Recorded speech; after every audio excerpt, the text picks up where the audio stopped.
If you agree that true strength is never measured by medals, but by the silence that carries them, like and subscribe, because this story is one you won't forget. She wasn't supposed to be here. That's what they whispered as she walked the gravel path to the old range on the edge of Fort Blackwood, her boots crunching against stones worn by decades of soldiers before her. Clara Monroe, 28 years old, quiet, deliberate, and already dismissed by most as nothing more than a caretaker of antiques. They laughed when they saw the way she cradled carbines older than the fathers of half the cadets on base, iron sights polished by hand, wood stock sealed with oil, her fingers working them with the same reverence others reserved for prayer. She didn't flinch when they called her the museum girl, or asked why she wasted time on relics that belonged in glass cases. To them, she was background, a body filling an overlooked post. To her, each click of a bolt sliding home was a memory, a reminder, a promise made years ago that the past was never truly gone. And though she rarely spoke, though she kept her history locked away like a secret box sealed tight, there was a name that followed her here. Maple Warden, a call sign muttered once or twice by officers who had read files cadets never would. They thought it was ceremonial, some nickname picked up from her obsession with Maplewood stocks. They were wrong. Clara carried herself with a strange patience, the kind that unsettled those who didn't understand it. She didn't move like the others, rushing through drills, laughing too loud, eyes darting to the glow of screens. She moved slow, intentional, as if the air itself needed to be measured before each step. And the more the others mocked her, the more her silence sharpened into something undeniable. She had been tested once already, in places where silence meant survival. And though she never told the cadets that, her posture told its own story. The lieutenant noticed, though he never said much. Sometimes, while the younger ones fumbled with digital optics and whined about calibration failures, he would glance at Clara tightening an old sling, her jaw set, her gaze fixed on distances no drone could track. He knew, though he never revealed it, what Maple Warden had once meant when whispered in briefing rooms. By late autumn, the range had grown colder. Breath rose in white plumes as cadets cracked jokes at her expense. Careful, don't let her drop those antiques. Might set off the museum alarms, one said. Another snorted. But she thinks battles are still fought with bayonets and bugles. Clara never responded. She let their words hang, meaningless, while she pressed her cheek against the stock of a carbine older than her grandfather, her eye falling into alignment with iron sights that had seen jungles and mountains and wars too distant for their imaginations. The recoil of history thudded into her shoulder, steady, centered, controlled. The paper target 50 yards out snapped once, twice, 3 times in tight rhythm, each hole almost kissing the other. The laughter stuttered for a moment, but pride never allows silence for long. They turned away, muttering about luck and chance, eager to dismiss what they couldn't understand. What none of them saw was the way her hands shook, not from weakness, but from memory. Each weapon she tuned, each bolt she checked, each stock she cleaned carried weight that lived only in her chest. It was why she spoke so little. Words couldn't describe what it meant to hold tools that had saved lives long before she was born, tools her father had once taught her to reassemble blindfolded in the flicker of a single lantern. He'd never spoken much about his missions either, but she remembered his hands guiding hers, his voice low. Iron sights don't need batteries. They only need you to be steady. Those words carried her now, through the cold, through the laughter, through the ache of being invisible among those too loud to see. And yet, Clara was not bitter. She didn't seek recognition. She didn't want applause. What she wanted was simpler, truth. The truth that skill didn't rust. The truth that discipline outlasted pride. The truth that one day, these cadets who laughed at her would face something they couldn't laugh away. And when that moment came, it wouldn't be technology or swagger that saved them. It would be steadiness. It would be silence. It would be her. That night, long after drills had ended, Clara stayed behind at the range, her breath fogging in the dim yellow light of a single floodlamp. She lined up carbines across the bench, cleaning them one by one, as if preparing for an inspection no one else would ever order. Her notebook lay open beside her, its pages filled with hand-drawn schematics, ballistic notes, and patterns traced from hours of study. She paused once, fingers resting on the worn maple stock of her favorite piece. Her eyes closed. For a moment, She could almost hear his voice again, steady as the rhythm of her own heartbeat. Behind her, the lieutenant lingered in the shadows, unseen. He didn't interrupt. He didn't call her name. He simply watched, arms folded, the faintest trace of recognition in his eyes. He knew the file. He knew why the name Maple Warden had been stamped on classified reports, and why her age didn't match the experience written between the lines. He knew she wasn't just a caretaker of old carbines. She was something else entirely. But the cadets didn't know. Not yet. For now, she was still the woman they laughed at. The one who tuned relics while they played with rifles that beeped and blinked. For now, she was silent, patient, waiting. And as history has always shown, those who wait with discipline often change everything when the moment finally arrives. That moment was closer than anyone at Fort Blackwood dared imagine. And when it came, it would carry one order. Clear, sharp, undeniable. Maple Warden, engage objective. The morning of the exercise broke colder than anyone expected, the kind of sharp autumn chill that cut through uniforms and clung to breath, leaving every soldier rubbing their hands together as they loaded magazines and tightened straps, eager for a day that most thought would be nothing more than routine drills. Yet Clara Monroe, Maple Warden, stood quietly at the far end of the line, her boots planted firm in the frostbitten grass, her carbine resting across her forearms as if it were simply part of her, her eyes scanning the tree line like she was waiting for something none of them could see.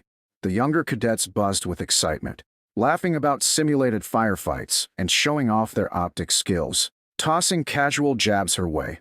"Hey, museum girl, don't forget your musket powder," one called, sparking a ripple of laughter, but Clara said nothing, only adjusted the strap of her sling and kept her gaze locked forward, because deep in her bones she felt it, the way seasoned soldiers sometimes do, that today wouldn't go the way anyone expected. The lieutenant barked orders, formation set, and the company moved into the woods where the exercise would unfold, drones circling above to capture every misstep, every hesitation. But within 30 minutes of maneuvers, something went wrong. First a flicker in the comms, then a cascade of static across every headset, followed by the sharp silence of systems gone blind. Cadets froze mid-step, blinking at their rifles as optics sputtered and died, battery icons vanishing into black screens. Scopes flickering like dying fireflies until one by one they went dark, and the nervous jokes began. Is this part of it? Some kind of trick? But Clara already knew it wasn't a trick, it was a test.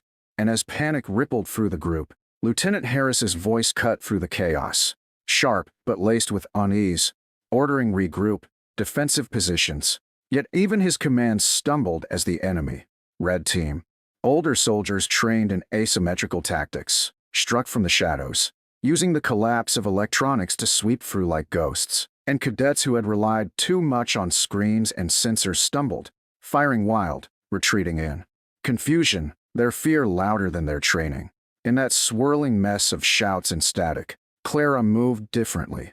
Low, steady, her carbine raised, her breath even as she slipped behind cover, lining her iron sights with the calm of someone who had prepared her whole life for this exact moment, squeezing the trigger and sending 3 rounds in clean rhythm that rang against the distant armor plates of Red Team's flank, halting their advance. And for a breath, the air stilled, cadets turning toward her as if seeing her for the first time.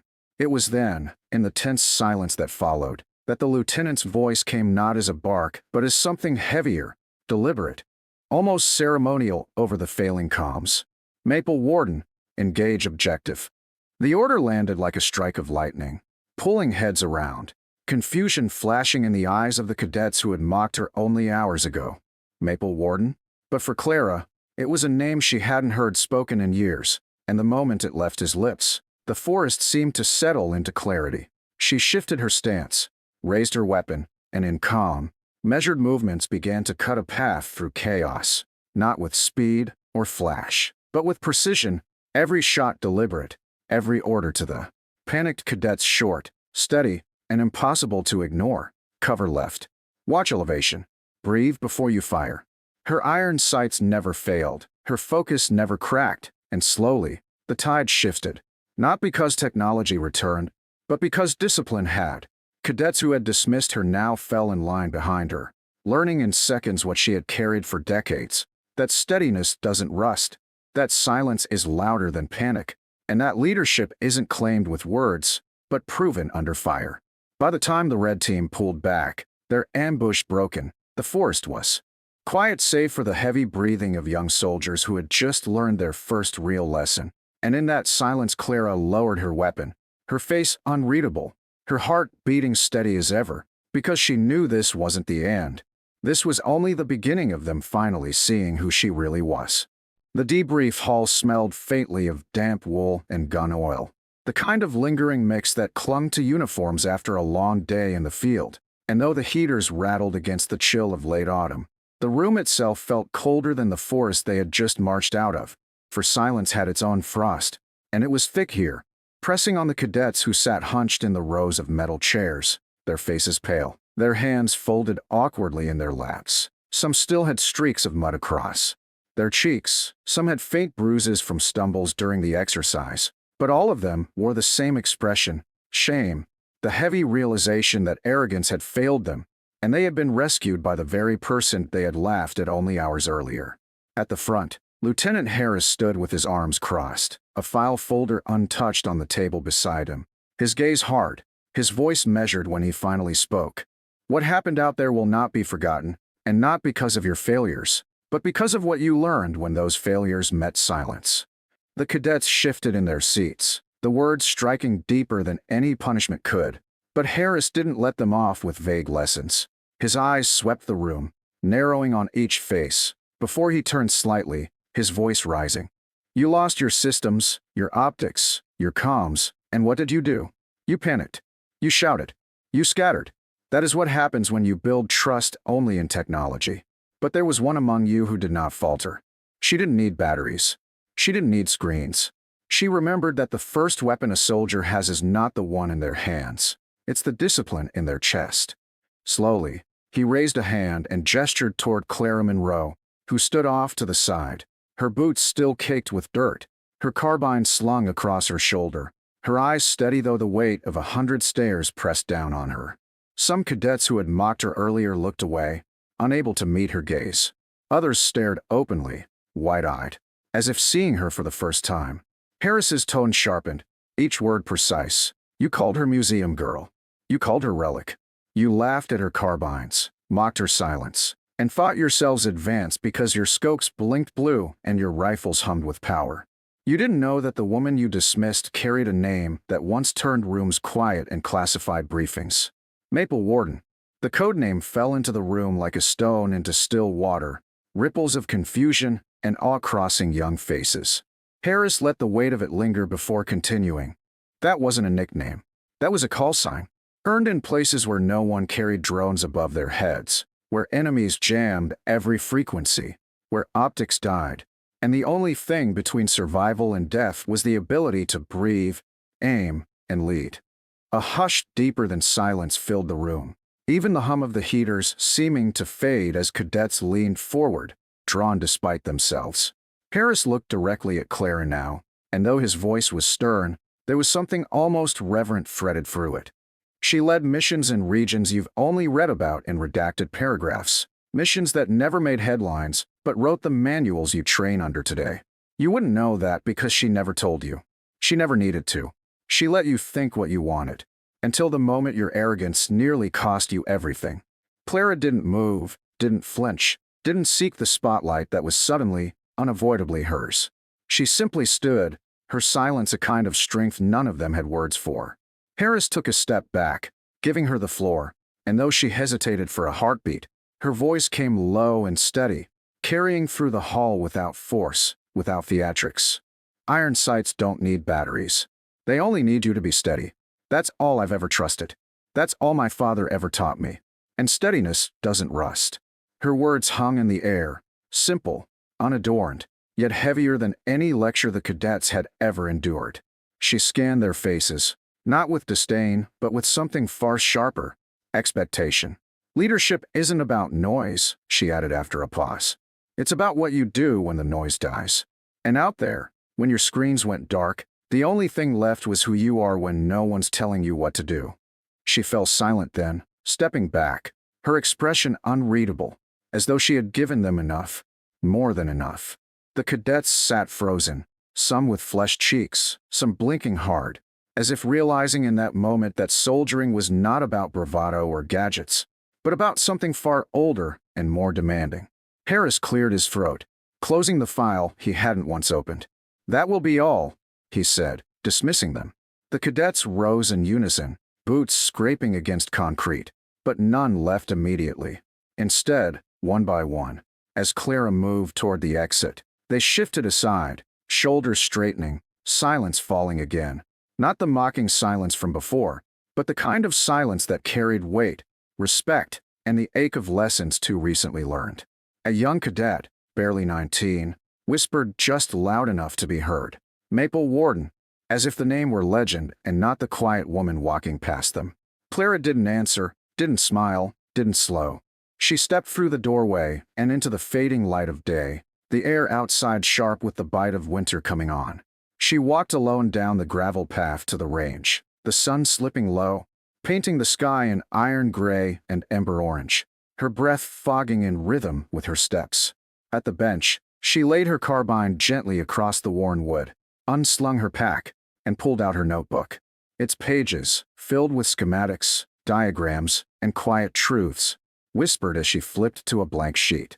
For a long time, she only stared at the emptiness, her hand hovering above it, until finally she wrote 6 words in neat, deliberate strokes.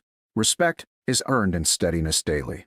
She closed the notebook softly, almost tenderly, then leaned back against the bench, letting the wind cut through her coat, her eyes fixed on the horizon.